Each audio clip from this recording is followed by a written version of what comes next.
اعوذ باللہ من الشیطان الرجیم، بسم اللہ الرحمن الرحیم۔ شروع اللہ کے نام سے جو بڑا مہربان اور نہایت رحم فرمانے والا ہے۔ اللہ پر بھروسے کی کہانی۔ ایک دفعہ کا ذکر ہے، کسی شہر میں دو میاں بیوی رہتے تھے۔ وہ نہایت محتاج اور غریب تھے، لیکن نہایت دیندار اور صابر و شاکر تھے۔ ہر حال میں اللہ کا شکر ادا کرتے اور اللہ کی دی گئی نعمت، چاہے وہ جو بھی ہو، اس پر اللہ تعالیٰ کا شکر ادا کرتے۔ اس طرح ایک مرتبہ ایک ایسا موقع آیا کہ گھر میں کچھ بھی کھانے کو نہ تھا، تو خاوند نے اپنی بیوی سے کہا کہ 3 دن سے ہمارے گھر چولہا نہیں چلا اور ہمارے پاس کھانے کا کوئی انتظام نہیں۔ ایسا نہ ہو کہ ہمارے ہمسایوں کو ہمارا یہ حال جان کر ملال ہو اور ہم ان کی نظروں میں حقیر معلوم ہوں، لہٰذا تم تندور میں آگ جلا دو تاکہ ہمسایوں کی یہ بدگمانی دور رہے۔ یہ سن کر اس شخص کی نیک سیرت بیوی نے ایسا ہی کیا۔ اس نے تندور میں آگ جلا دی اور واپس آ کر اپنے شوہر کے پاس بیٹھ گئی۔ تندور سے دھواں اڑتا دیکھ کر پڑوسن آگ لینے آ گئی اور کیا دیکھتی ہے کہ سارا تندور روٹیوں سے بھرا ہوا ہے۔ یہ دیکھ کر اس نے اس نیک سیرت بیوی کو آواز دی کہ اللہ کی بندی، تم تندور میں روٹیاں لگا کر ایسی بے خبر ہو گئی کہ خبر تک نہ لی۔ یہ سن کر اس عورت نے گھر جا کر تندور دیکھا تو واقعتاً خدا کی قدرت کا عجیب ہی تماشا اور کرشمہ نظر آیا کہ تندور میں روٹیاں بھری ہوئی ہیں اور تندور روٹیوں سے لبریز تھا۔ اس نے اس میں سے روٹیاں نکال کر شوہر کے سامنے لا کر رکھیں اور وہ خود حیرت میں ڈوبی ہوئی تھی کہ یہ کیا ماجرا ہو گیا۔ یہ دیکھ کر اس عورت کے شوہر نے کہا کہ اس میں حیرت و تعجب کی کیا بات ہے، اللہ کی ذات تو اس سے زیادہ ہزاروں قدرت رکھتی ہے۔ پھر دونوں میاں بیوی نے خوب پیٹ بھر کر اور شکر سیر کر کے کھانا کھایا اور کھانا کھانے کے بعد انہوں نے اللہ کا شکر ادا کیا کہ اللہ تعالیٰ نے ان کو اس کھانے سے نوازا۔ اس عورت نے سوچا کہ میرا شوہر اتنا ایماندار ہے اور اللہ کی ذات پر اتنا بھروسہ رکھتا ہے، یہ سب کچھ اس کی قوت ایمانی کی وجہ سے ہوا ہے۔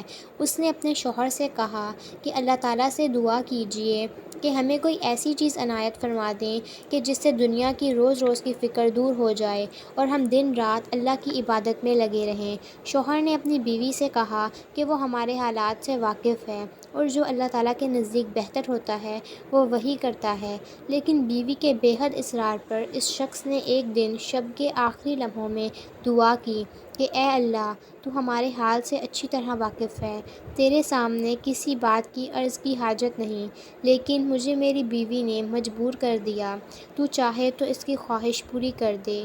جب وہ شخص دعا کر رہا تھا تو اس کی ایک طاق سے ایک ہاتھ باہر نکلا جس میں ایک ایسا روشن موتی تھا جس سے پورا گھر روشن ہو گیا، پھر وہ موتی رکھ کر غائب ہو گیا۔ یہ دیکھ کر شوہر نے بیوی کو جگانا چاہا کہ اللہ کی بندی، جلدی اٹھو، اللہ تعالیٰ نے ہماری دل کی مراد پوری کر دی ہے۔ یہ سن کر بیوی اٹھی اور اپنے شوہر سے کہا کہ تم نے مجھے کیوں اٹھایا؟ میں تو ایک لطیف خواب دیکھ رہی تھی کہ جنت ہر طرح سے سجی ہوئی ہے اور اس میں نہایت عمدہ مکان جو کہ جواہرات سے بنا ہوا ہے اور اس قدر مزین اور روشن ہے کہ آفتاب بھی اس کی روشنی دیکھ کر شرماتا ہے۔ میں اس کی ذاق و بق دیکھ کر کھوئی ہوئی تھی کہ کب ہوش آنے پر میں نے پوچھا کہ عالی شان گھر کس کو ملے گا، تو جواب آیا کہ یہ تم دونوں میاں بیوی کے لیے ہے۔ یہ سن کر میری خوشی کی کوئی انتہا نہ تھی۔ پھر میں کیا دیکھتی ہوں کہ ایک روشن موتی اس مکان سے گم ہو گیا اور مکان بدنما ہو گیا۔ میں نے پوچھا یہ کیا ہوا؟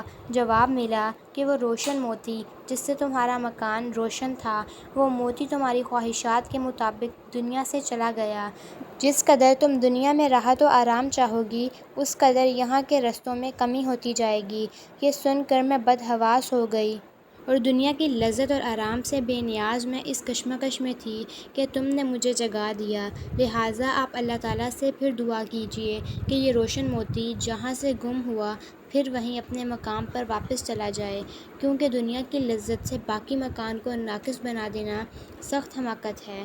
چنانچہ پھر اس کے شوہر نے اللہ تعالیٰ کے سامنے گریہ زاری سے عرض کیا کہ اللہ تعالیٰ، تو بڑا رحیم و کریم ہے، تم نے اپنی اس بندی کو جنت کا مزہ چکھا کر اس کو دنیاوی لذتوں سے نجات عطا فرما دی اور اس طرح تو نے ایک مخالف کو ایک موافق بنا دیا۔ میں تیری اس نعمت اور عنایت کا کس منہ سے شکر ادا کروں؟ ابھی ابھی وہ اللہ تعالیٰ سے دعا مانگ ہی رہا تھا کہ اچانک پھر سے وہ ہاتھ ظاہر ہوا اور اس روشن موتی کو اٹھا کر غائب ہو گیا۔ ناظرین، ہمیں اس کہانی سے یہ سبق ملتا ہے کہ اللہ تعالیٰ اپنے شکر گزار بندوں کو اس کی شکر گزاری کا پھل ضرور عطا کرتا ہے۔ ہمیں چاہیے کہ ہم اس دنیاوی لالچ کے بجائے اپنی آخرت کی زندگی کے لیے دعا کریں کہ اللہ تعالیٰ ہماری لافانی دنیا اور زندگی کو بہتر اور روشن کرے۔ یہ دنیا ایک دھوکہ ہے اور آخرت کی زندگی ہی ہمیشہ قائم رہنے والی ہے۔